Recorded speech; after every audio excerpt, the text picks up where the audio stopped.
Back we are in the Civic Center, and now everybody's had a chance to kind of catch their breath and rehash this great Pioneer victory as the Midwest team came from behind and tied the game and then won on the final play of this affair, concluding with a 54-50 margin.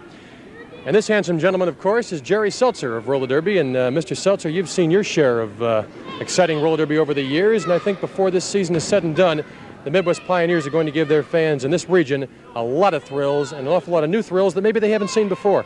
Well, of course, you saw something today, and that's the effective infield coach, Buddy Atkinson, because he had to hold those players back. You didn't see a lot of the veterans in the second half, and Buddy is trying Gibson, he's trying Villanueva, he's trying the younger skaters, Roberson, and he fell 10 points behind at one point and did not panic. And I think that's a big difference you can say about this Pioneer team, is they've got strength all around, and they come back, and that's the important thing. Well, as I mentioned during the course of the telecast, something the Pioneers have always had trouble with is the fact that they've never been that big play team.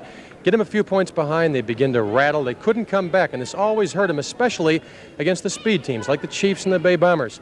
I think Buddy Atkinson, with his influence, has got the Pioneers capable of being behind by 5 or 6 points and making up that ground. Well, if you notice in that last period, he was able to use John Rice, he was able to use Larry Smith, he was able to use Gibson, he was able to use Hine because they had been safe through the game. And of course, anybody who wants to see these two teams in action or any other teams in the league, you got to say something about Nick Scopus.